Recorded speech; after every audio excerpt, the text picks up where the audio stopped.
name is Eggy Drago. I am the cream of the crop. I am the yolk on top. It was in early 2024 that I decided to go to an idol show in Japan on a whim because my graduated VTuber Oshi really liked idols. Needless to say, I got hooked.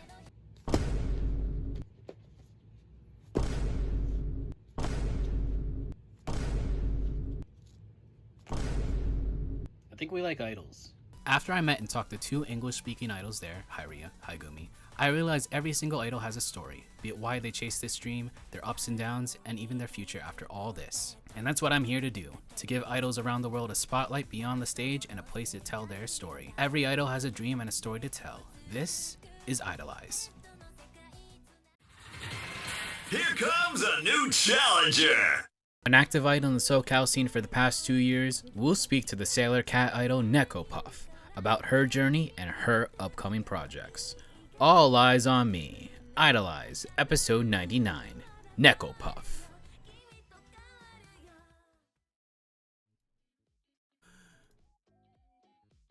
Hello. We gotta wait a little bit. Oh no. Oh no. Oh no. Nekopuf. Hello. Hello. Hello. Hello, everybody. I am the cream of the crop. I am the yolk on top. This is mighty Eggy Drago with IDOLEYEZ, episode 99, with our guest for tonight. She represents the SoCal idol scene. She is a Sailor Cat idol. This is Nekopuf. Pew pew pew pew pew pew pew pew. Hello, everyone. My name is Nekopuf, and I am the Sailor Cat idol. It's so nice to meet you all. It is nice to meet you too. Thank you so much for, I guess, asking to be on the show. As I always say, it is, if you do ask, you have like a 99% chance of being on the show. So thank you so much for asking. Of course. I'm super honored to be on the show, and thank you so much for having me. Thank you so much for being on. And before we start this interview, we got to have a little word from our sponsors, as this show is brought to you in part by Water Sans Frontieres. Founded in 2025, Water Sans Frontieres is an event production organization dedicated to running quality Japanese idol culture-centric events throughout North America. WSF's team is made up of dedicated event runners who put the growth of J-pop style idol culture, not their bank accounts, before everything. And might as well start things off, Nekopuf, with a question that I usually ask every single guest on the show, which is... Yes, I'm ready for it. Who or what got you into idol culture / J-pop culture? Okay. So thank you for that question. So who got me into J-pop / idol culture? I'd say, like most of us, Love Live, the anime Love Live school idol project. Originally it was Muse. I know that there's a lot more like school, the Love Live Sunshine and all of these renditions. But originally what got me into idols was Muse. And then also, a couple years later, I started seeing like the Kaiga idol scene on Instagram. And I saw like a few idols, in different like areas of the world. And that's what kind of got me into it. And I first originally started being an idol under the stage name as Harpoonier. And that was when I was around like 15, 16. But it didn't really work out, mainly because, I'd never been to an IRL like idol concert before. A lot of it was like, I didn't even like, I had like this whole like concept, but it wasn't even what I enjoyed personally. So I just kind of, stopped, mainly because, it just wasn't, I noticed I wasn't really being true to me. Like I had my color scheme was purple. I didn't even like the color purple. My name was Harpoonier. That wasn't a name that I made up. It was my cat's name that I made up for my cat. So why would I be named after my cat? Like why? Like let me name myself something that is my name. And so, it was just a mixture of that, as well as I did some recording studio time. And a lot of it was, I felt a bit more managed than me being able to kind of like control when we would do recording studio time. So like the first few covers you see on my YouTube channel, they were all recorded in a recording studio. But a lot of times it was sprung on me last minute, like, oh, hey, yeah, so you have a recording session 2 days from now. I hope you have something. I hope you have something you want to sing. And it's like, I need like 2 weeks to be able to, like learn the lyrics, learn the song, pick the song. And so it felt like a lot of things were out of control, like out of my control for Harpoonier. And so I feel like that's what led me to stop. But after, this kind of leads into your next question, if you'd like to. I mean, yeah, with what got you into idols, which is Love Live, I would ask like, who would you consider your first Oshi? Yes. So my first Oshi was Bubble Girls Idol Experience, otherwise known as BGIE. I first saw them at this anime convention called Anime Los Angeles. This was when I was like 16. So like a bit after Harpoonier. And so I went to that idol showcase that they have every single year. And I saw this group and they just stood out so much. They had this whole white outfit set, they had a cat motif. Just like they had so much fun on stage. Like they were laughing, having a lot of fun. Like it didn't feel like pressure or anything. And when I saw them, it was like, that's what I want to do. Like that's what I want to do. I want to pursue that, Right. And so that's what ultimately led me to starting anew as Nekopuf after that, because it was more of like a declaration to myself, that I'm in this new me, in this new era, that I'm going to stay true to myself and I'm going to be the one in charge, Right. Yeah. And so that's like, I was going to pursue what I loved and be my truest self.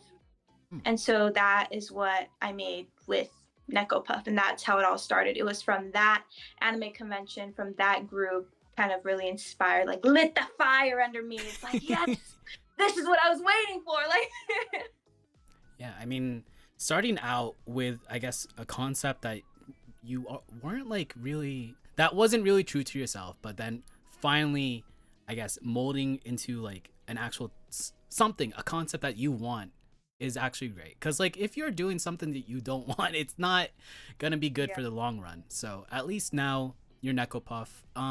Where did the name come from? So I actually remember the making of this name. I was in like my high school graphic design class, and I was asking my friend, I was like, I want to be an idol, but I need to think of a name because I don't want Harpoonier anymore. Like I like it, but it's not what I want. And so, I was brainstorming names, and then we finally came to Nekopuf with one F. Some people confuse it with two Fs, but Puff is like an acronym. So P means performance. U means unity, and then F, is that F? Yeah. F. Oh, yeah. F is friendship. Hmm. And so that's the whole name. And then Neko because I love cats. I really love cats. I have 4 of them. At least that kind of carried over from the first concept. Yeah, it did. So with now as Nekopuf, I do want to ask, like, way before all of this, did you have any experience on stage, or did you have like any experience with like vocals or dancing or anything like that? Yeah, so I did actually. So from 3rd grade all the way up to like late middle school, I had professional vocal lessons. And it all happened due to in 3rd grade, our school had talent shows. And so that was the first time I ever heard of it. So I was like, yeah, I told my parents, like, I'm going to go to the school talent show and I'm going to sing Let It Go from Frozen. And they're like, okay, let's do that. And so, I sang Let It Go at the school's talent show. And then my vocal teacher came up to my parents and they said, your daughter has a beautiful voice. I love to teach her. And I was fortunate enough for my parents to be able to give me the gift of vocal lessons. And so that's what I did from third grade all the way up to around middle school. And she was an amazing teacher. Like, the fundamentals that she taught me really prepared me for, singing and idol life, like, warming up, just being able to keep up with my voice. Though I don't have a vocal teacher now, I know I definitely want one in the future when, I'll find someone who aligns more with me. But yeah, it was vocal lessons. I did a lot of talent shows. I really loved the show My Little Pony. They had a lot of great ballads in that show that I loved to sing, as well as a recording studio. So in middle school, sixth grade, I went to a recording studio and I was scouted from one of those talent shows. And so they had me come over to their studio in LA. And so that's where I sang for a little bit. And after that, I quit singing. What? I quit singing for a while, yeah. Why? Mainly because I felt like I wasn't getting to sing what I wanted to sing at all, which quickly sucked the fun out of everything. I was 10 years old, 10 or 11. They mainly wanted me to sing R&B. But at the time, I did love R&B, but it's not what I wanted to sing all the time, So I wanted to sing My Little Pony. That's what I wanted to sing. But I didn't have the skill set yet to be able to voice that and to be able to say, hey guys, this is what I want to sing. Can we do that instead of doing this all the time? And it felt like I was being pushed in a direction that I knew I wasn't going to like. And so it was hard for me to verbalize what I wanted. And, a lot of the time, since, I'm a kid, I'm not in the room where any of the decisions are being made. I'm not, I'm just over there. And so it felt like a lot of times, like recording studio sessions were being just springed upon me. And it's like, okay, I hope you have something ready. And it's like, I don't have anything ready. What do you want from me? So that's what ultimately led me to quit. And also due to like family problems at home, things just going on. And it's just like, I'd rather just quit and nobody to ever bother me about this ever again than say, oh, I might get into it. And then, I keep hearing people be like, oh, you should keep doing it. I just wanted to be like, I don't want to do this at all. I don't want to do this at all. And so I took a break for a while.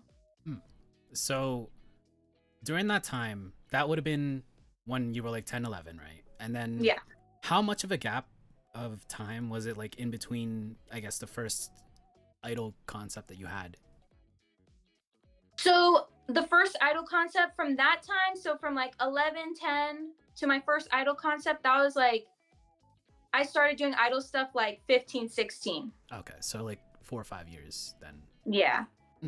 So, well, at least now, got out of that rut. I started singing Yeah, again. it was the world of anime, the world of J-pop. Like, it completely immersed me into something, different. And I'd say that's what that's what really made me, like get into all of this.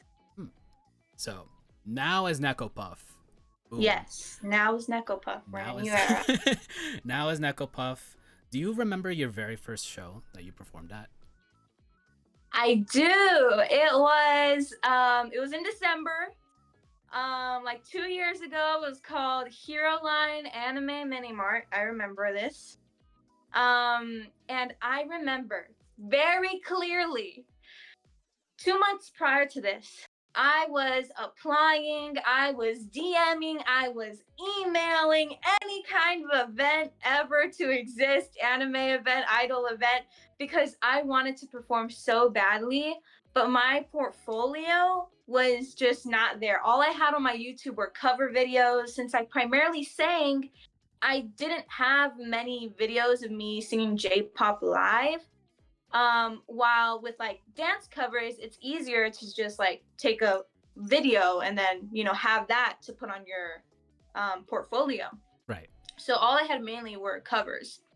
And so, I just kept going, I kept trying, and I got that one yes from the Hero Line Anime Mini Mart. And I remember applying, and then I was in like my college readiness ready class.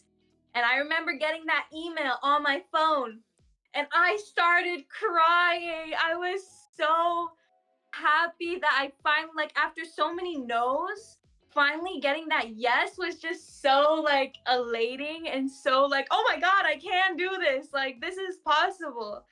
And so I just remember being so happy. And even performing there was great. The people were really nice. I remember we only had 2 members in the audience that day. What? But that did not, yeah, 2 audience members. They're like these 2 little girls. And I remember just giving it my all, no matter who came, no matter what it was. And I knew that video that I was going to get from my sibling, because they're taking the YouTube video. It's still on my YouTube if y'all want to see it. I knew that was going to jumpstart my idol like career, because now that I have this video, I'll be able to send it in for more applications equals more opportunities. And so I was over the moon that day. It's good that like even if there was like 2 people or maybe a full crowd, that you were still able to perform at like 100%, just give it your all. So some people if they see like no one there, or like like not like the expected amount of people there, they're like demoralized, which is like, I get that, but you still got to perform even if whoever's watching. So we got to show up, show out. Do you remember what songs you performed on your set list that time? I do. Okay. I performed a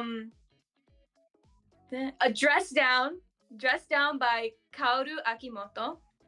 And then I performed this one, Don't Go by it was like Hatsune Miku.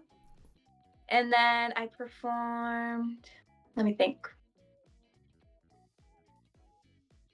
Last Christmas by Wham. Like, last Christmas I gave you my heart, and the very next day you gave it away. Yeah. Because it was near Christmas. I got you. So I think that was the set list. Yeah. Pretty varied set list. One Western song. I guess that is city pop. Yeah, city pop. Yeah. And then Vocaloid. So a lot of variety there. Yes. With that, did you do Bupan during that or after that show, or do you want to talk about another show? When would you consider the very first time you did Bupan or Tokotenkai? Okay, I also remember this very vividly. Yes, I do. That was during December. And then so all the way after that, in the summertime, I got a performance opportunity, and I performed at this idol event at Soon Scoops, right? In the summer. Ooh. And so that was the first ever time I was doing Bupan. I remember I only sold checky, maybe like some photo cards and like those top loaders.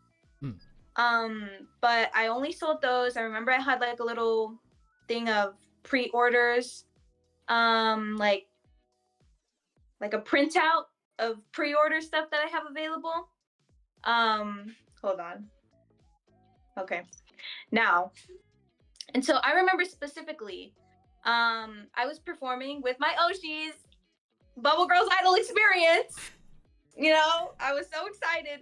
And they gave me a gift bag. And they're like, congratulations on your first Boopon. And I was like, I was like, oh my God, you guys are so nice. And, you know, Fairy and Parrish, I remember they got Checky from me. One of my first fans, Sunny, she got a Checky from me. Who else? Jay from Aquarius. I'm 90% sure they were there and they got a Checky from me because they mentioned the avocado ice cream and they're like, you should get this avocado ice cream. It's so good. But like, I'm not much of an avocado person, but I was like, perhaps. And so I just remember that day being just so like feeling so supported. And, you know, I'm really glad that that was my first time selling Boopon because like throughout this whole journey, there's just been so many ups and downs with Boopon. And like, you know, there's been times where we just sold one Checky. Or there'll be times when we sold one sticker at one event, you know? And it's like not attaching my worth to the merch sales. So being like, oh my God, we sold so low. That means that I must not be an adequate person. That must mean that I'm not an adequate item. But it's just separating that. And instead of throwing a pity party, it's more of like analyzing why that must be, right? Because it doesn't necessarily mean that that has all to do with you. There can be so many different like outside things that were happening, or maybe it was the event. You know, you never know what it is, but when you get into that more of like analyzation mode, that is when it's more of like, okay, how can I learn from this? How can I grow from this? What will make things different next time, you know? Yeah. And then also, certain events are for certain things, right? So I'll do a certain event knowing that I'm going to get great camera footage, or like, you know, my sibling's going to be recording for a certain purpose. Or we'll do an event for content, you know, got to get the content up, you know, do the content. Or like certain events because I know the crowds will be good. Or like there's just so many different reasons why like that event I will go. And then there's certain reasons that I won't go. And so, you know, it's kind of, you know, picking and choosing where I want to put my energy at. Because if I just do a whole bunch of events, it could be good and like, you know, improving and getting good, but it's like, well, there's other things that I want to put my energy into, you know, because it takes a while. It takes like 2 weeks to prepare and to, you know, get everything ready, get your set list ready. And so it's like putting your energy where you know something's going to come back to you, you know? Yeah, I mean, with most idols, like as a good comparison, there's some idols in Japan that do whole like 5 or 6 shows in a week, and sometimes one day they're gonna have like 0 people, or like 0 people Yeah. at Bupan, and then another day Yeah. maybe it'd be like a weekend and they have like maybe 20 people at Bupan. So Yeah. it's very, it depends on the situation for sure, and the Yeah. day. So yeah. So with that, Bupan done. Might as well, we talked about your very first set list, but like in general, since you've been performing for I guess 2 years now, what Yeah. would be the typical Nekopuf set list? So the typical Nekopuf set list, it's a mixture. So there's a lot of city pop, Annie song definitely, J-pop like idol-esque songs. So like I'm talking I Life, what else? Morning Musume. I've done some of their songs as well. So it's a mixture of different genres. But I always make sure that it's, you know, it's always fresh. It's always new things. And I like that. You know, I like changing genres. I like experimenting. I like having the freedom to just choose whatever, you know, whatever is interesting me, you know? Yeah, comparing that to like when you were just, R&B, here you go. At least now you have Yeah. the freedom to actually pick and choose what you actually want to sing. So, and good on City Pop. We need more City Pop covers for people. So, Pop is so good. Taking that, since you are in the SoCal area representing the SoCal idol scene, it's been a while since we had like someone from SoCal, so might as well get your might as well get your perspective on like how that scene usually is right now. It's a good scene. I honestly, the SoCal scene is always booming. It's always bustling. There's always something on the weekends. There's always something going on. And that's what I love about the scene here, because there's just so much opportunities here. And I and even like making your own opportunities, so like making your own events, like people love that. People love, just going to events, and it's like there's just so much opportunity here in SoCal. If any idol is, listening, ever wants to come to SoCal, we're always here. There's always events going on. So For sure. I mean, speaking of like making your own events, you did have that birthday event at Soon Scoops, right? yeah, that was one of my most successful events I've ever done. One of the most successful and rewarding events I have ever done in my entire 2 years of Nekopuf. And it lit something under me. It's like, oh my God, I need to do more events now. Like, this sounds like so much fun. Like, it was so amazing. Like, there were a lot of, different hardships, different things, but that's what makes it like, I'm alive, I'm doing this.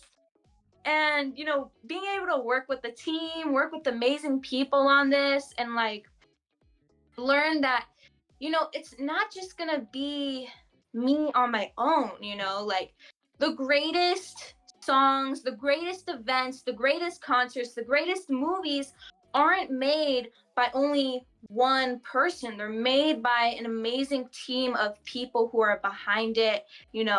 It's everyone putting in all of their strengths together to make an event like seamless and amazing and creative. And so that's what like made me so, excited, just being able to have people like with all the same goal. And being able to, it's like almost like cooking. It's like being able to go to the grocery store and like pick out all of the ingredients you want. When you're cooking the dish, you can cook it however you want. Have a team with you, behind you, like chopping all the ingredients with you. And it's like, it's not like you're cooking a 5-course meal all on your own. You're having other people help you. And so that's how I'd put it. For sure.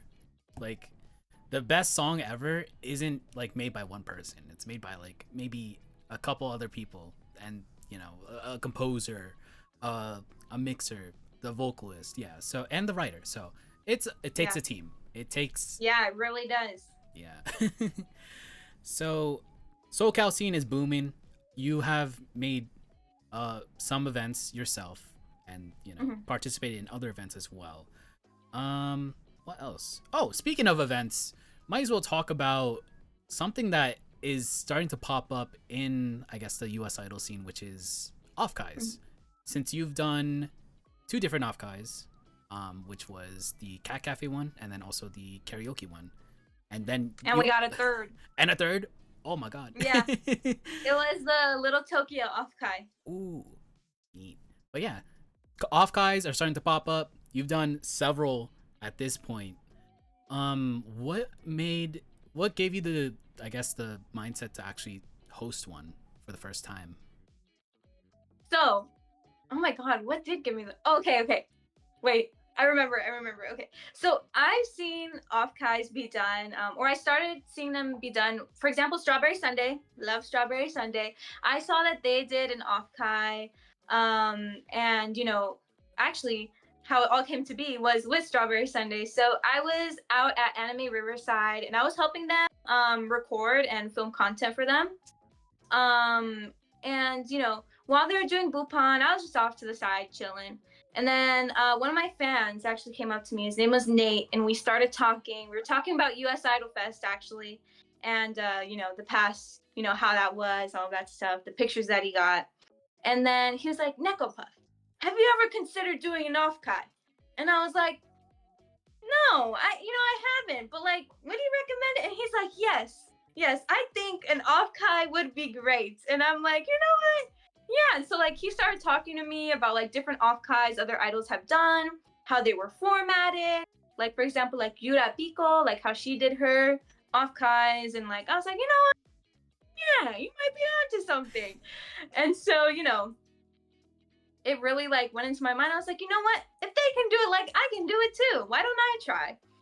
And so, I was in the car with and Sakudin, I think, and we were all going to this like I like hot boil place, hot pot place. Hot yes, pot. hot pot, yeah. And I was asking her a few questions about off-kais and like, what I should prepare for, like how many staff should I have, like what should I do, like. And one of the advice that she gave me really stuck with me, and it was make sure you give everyone like an accurate amount of attention. So make sure everyone feels included, make sure everyone is being talked to, make sure everyone has their little, their time. And so I was like, you know what? Yeah. And so I really, really focused in on that during the first winter karaoke off Kai. And I was like, okay, I'm gonna make sure everyone feels welcomed and everyone feels included. Like make like a conscious effort here. Because sometimes it's like you don't really know, or like when you're just hanging out with friends, it's like not much of that, like, like you don't really focus on things like that. Obviously I don't make an effort to leave people out or anything like that. But just making that conscious effort that everyone it felt like a collective, everyone felt invited, everyone felt together, and it was amazing. It was so much fun. I think I love off-kais like so much. Like off-kais are the best thing ever because it's like there's no pressure on like, oh my god, I need to be on stage in 10 minutes. Oh my god, hey, like like oh my god, there's Bupan after and we need to set up and we only have like 5 minutes to do it. Like and so I love how chill, relaxed, laid back it is, like, and we all get to talk about, just different things that are going on in our lives, laugh together, karaoke together, like it's just so chill. And so that's what I really loved about it. And even with the other off-kais, every single off-kai I wanted to do better. So I would look back at the previous off-kai and I'd be like, okay, what went really good? And then what would I like to change? What would I like to make different in this next off-kai?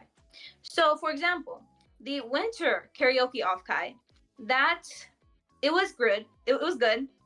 But I did ticket sales off of Ko-Fi.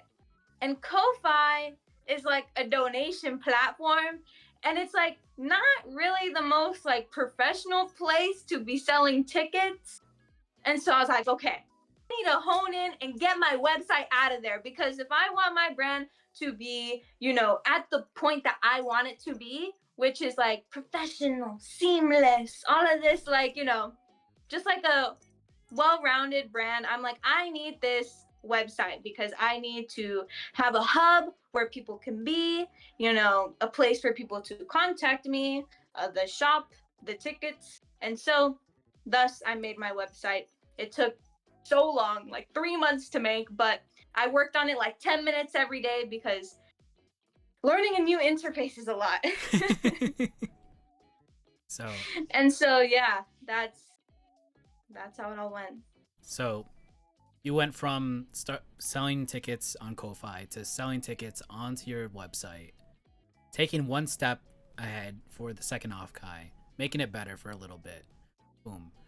And then with that second off-kai was the Cat Cafe, right? Yes. So how was that compared to, I guess, the karaoke one? So the Cat Cafe, I did it. It was a lot more like I contacted the place, I paid them for a private, cat cafe thing. And my takeaway from that was I barely made back the money, how much like it costed to rent the cat place. Oof. So it was, I wouldn't say, oh, I wouldn't have done it ever again. But I would say it was great because I got to hang out with everyone and it was super amazing. But it's like, okay, how am I actually going to make money from this, and not just gain at, a middle point, right? Break even. Because, we need to be able to have some kind of income that will help with like next performances, right? And so for the next one, I was like, okay, why don't we do something a little Tokyo? Because one, it might be better since we're in downtown LA, because the Cat Cafe was in Long Beach. Ooh. So we've been doing this in different places. So the first one, karaoke, that was in Torrance. Cat Cafe was in Long Beach. And Little Tokyo was in LA, in downtown. And so just kind of doing it in different areas, seeing, sort of like that analyzation mindset, like, okay, I did this one in this place. I did that one in that place. What can be like, maybe this one did better because of the place, right? Because of the area that we were in. And so with the Little Tokyo one, I made sure that we would be able to make something out of it, right? Because the first one, right, was $35. That was for the karaoke, and karaoke was included. And that was just to like get my feet wet and like decide, oh, is this something that I like? Is this something that I don't like? I just want to try it out. And so the last one was more of like, I do like this, and I know, this is good. So let me just charge what is good, what is like, there's no one telling me like, oh, you can only charge little because that's how much you're worth. It's like, no, like I'm gonna charge how much I'm gonna charge, and whoever sees the value in that will see the value, and whoever won't, they won't, and that's fine. And so that is just kind of like the learning that I get from every single off-kai. And it's fun. It's really, really fun. I love learning, and I love being able to experience all of these new things. I mean, yeah, being able to, as you said, not getting rushed on stage and having to prepare for Bupan, but being able to have that relaxed setting to actually learn or get to like know your fans, and also Yes. on the other side, your fans to learn more about you. It's very awesome. As someone who has done a lot of off guys with my Oshis, it's definitely worth it for sure. Yeah, no, it's been so great being able to learn more about them, and like even like at like Bupan, like I'll ask them something that they mentioned during the off-kai. And so like it's so much fun being able to like learn more about them in those ways, and like different things that they've done, different things that they like. Like one of my fans, like he loves to like travel like everywhere, and like he's always going to different places. And like one time I was like, hey, can you bring me back something? Can you bring me back a souvenir? And he was like, yeah.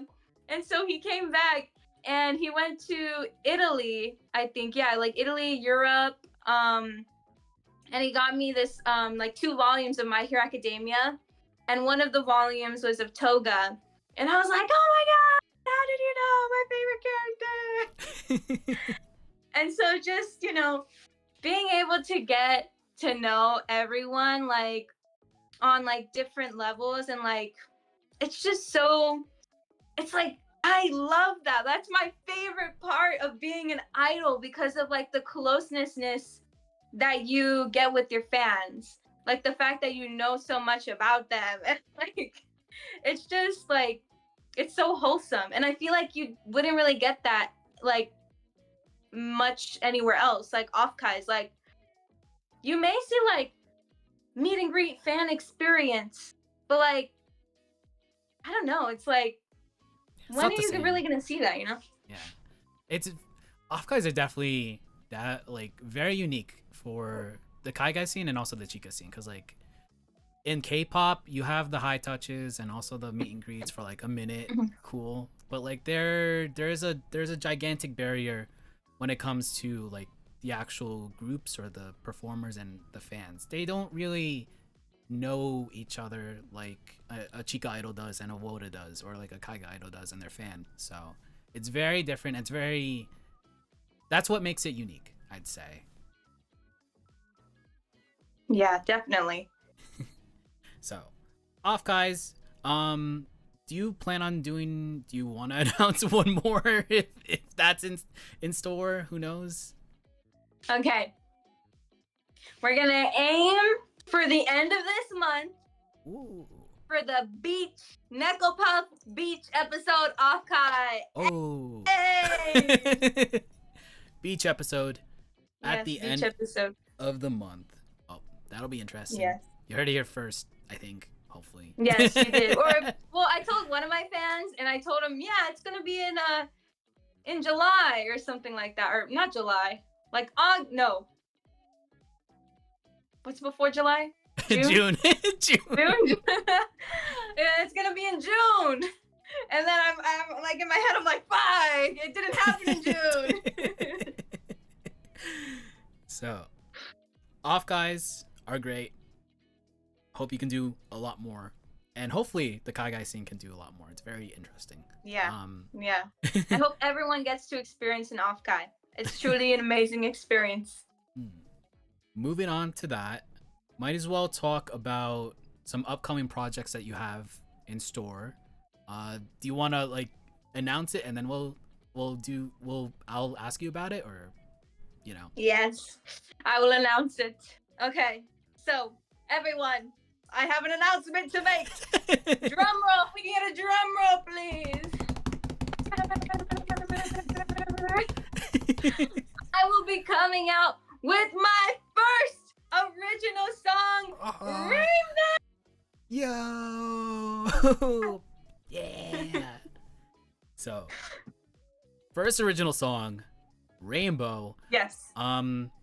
When did you decide it was the right time to work on and release an original song? It was last year in July. It was right after, last year I performed at Anime Expo's Idol Summer Escape. It was an amazing experience. I was so grateful to be there. It was very amazing. And the funds that we made from that day, I was like, oh my God, like, I think I can get like a whole ass, like, microphone, like, no, like, a Receiver? wireless microphone. A wireless microphone with in-ears, and I'm like, yeah, that would be so great. But then it's like, I looked at how much they cost, and I was like, man, for that amount of money, I can buy my own original song with that. And I was like, why don't I just make my own original song then? Like, why don't I do that? Why don't I commission that? And so that is when I made the executive decision as the CEO of Nekopuf Incorporation that I will be saving for an original song. And so I saved up every single penny that I made from all of those idol lives that I had and that I did for the original song. And I remember in my room, I had it like plastered on my wall. I had the goal of the amount of money, because I remember looking for, or I contacted Shoyun for my lyricist. Hey, now you guys know who my lyricist is. It's Shoyun. Yeah. And so I made sure to get a quote from her. I looked around for different composers. My composer, his name is Hohira Seiji, and he has worked with different idols in the Kaigai scene here in the US.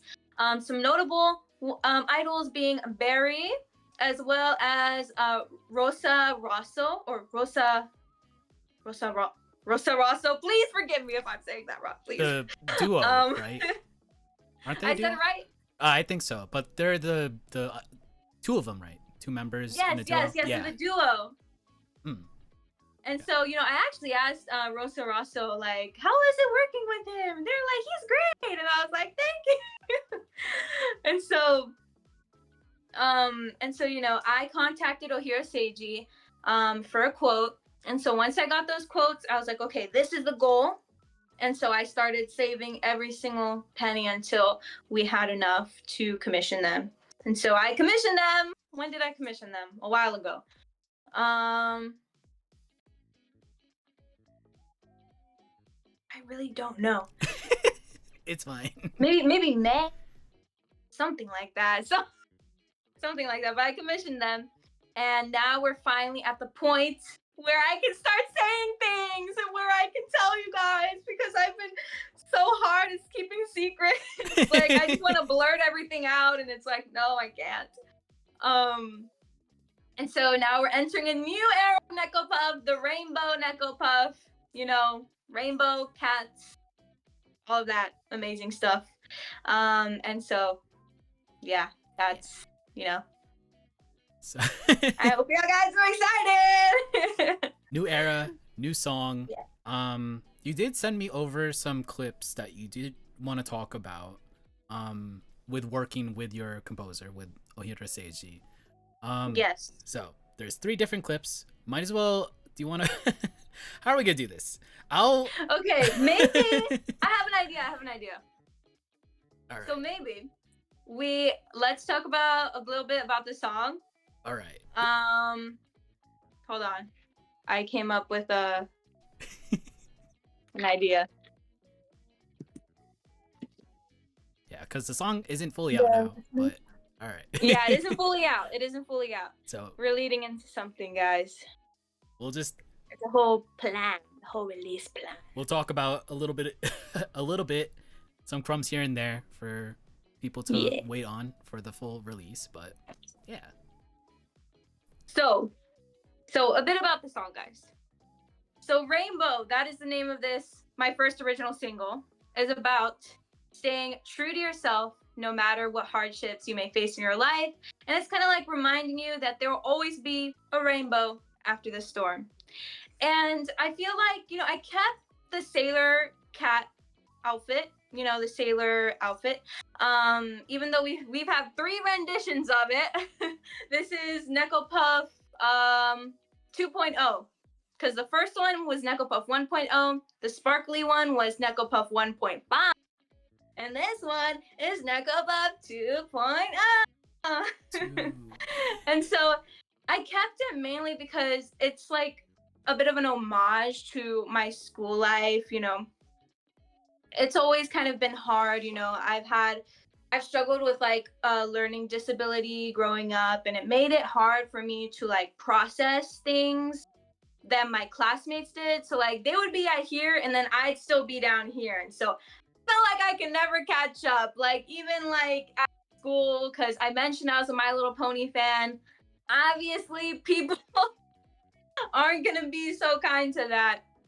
And so it's kind of like an homage to that, but also saying like to people to stay true to yourself, you know, no matter what anyone has to say about it.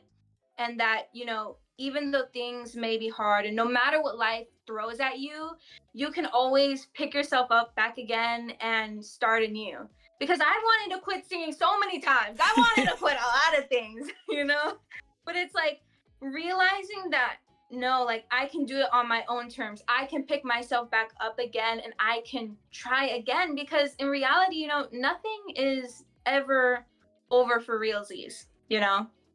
And, you know, we can always look for that rainbow at the end of the storm. Gotta stay true to yourself and gotta like keep on going, which you did with this song.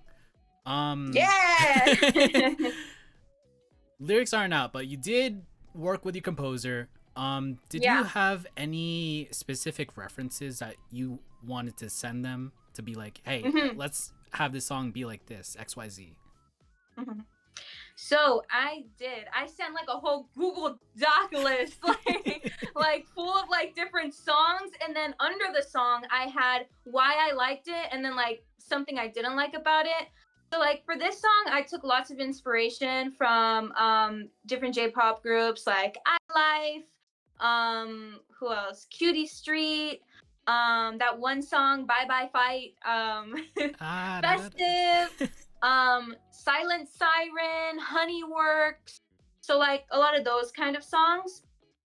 But I also made sure to write in like I also told Shoyun about this, but I like this song to, fit my vocals because I feel like some songs don't allow my vocals to be as free as they can be, and it's like the same four notes. And it's like I need a range. I need somewhere to expand, somewhere to just go crazy at. So, I'm working on with them with this song, to get a song that feels more, true to me. Hmm, for sure. So, might as well segue that into, I guess, the preview clips that you sent me. Do you have like anything you want to say before the first clip that we show? Or Okay. oh, Yes. yeah. So, oh, oh shoot. Okay, wait, I need to remember the first clip. Oh, I might as well just play it, and then you can. And then, Yeah. yeah. Yeah. I'll do it now. Yeah, we can play like twice or something.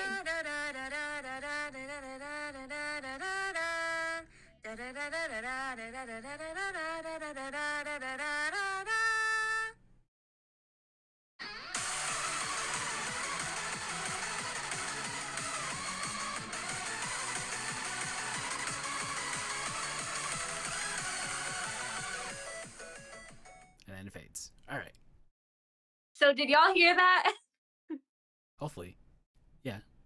Yeah. Type yes in the chat. Or I'm pretty sure they did, but yeah. Okay. Awesome sauce. So that first clip was me singing the melody that I wanted to be played in the song. And so I don't know where this melody came from, but it was like one night when I was sleeping and I was just singing to myself like different melodies, different things, and then it popped into my head. And then I put it in like my voice memos. And then once it got to like the time of composing, I was like, you know what? I did like that melody. Let me send it to him. And so I sent him the melody, and that is what he came up with all of like my other inspirations.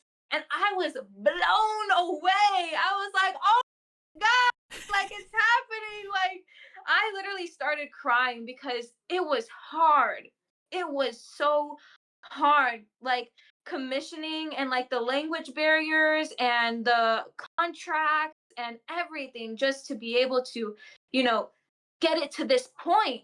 And I was like, the fruits of my labor, like, thank you, like, because it felt like I was just putting in all of this work and, things are staying a bit stagnant. I knew things were growing, but like, it just felt like one thing after another, after another. And I was like, please help me, someone help me. And so being able to hear that for the first time was just like, I was blown away. I was like, wow, I'm so like, pat on the back, pat on the back. So, a lot of back and forth with the references and the melody, and then final result. Well, pending final result was that melody. So, heading on to clip number 2 that you sent me. Might as well play that now. Clip number 2.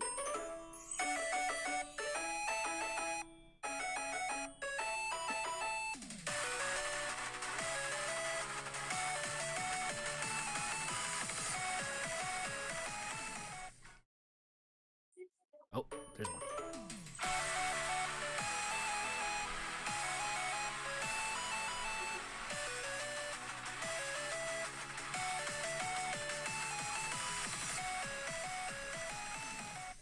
Yeah. That's it. Yeah, so those first 2 clips, they might sound similar. I think I showed it to my sibling and they're like, they kind of sound the same. But I'm like, no, it doesn't sound the same.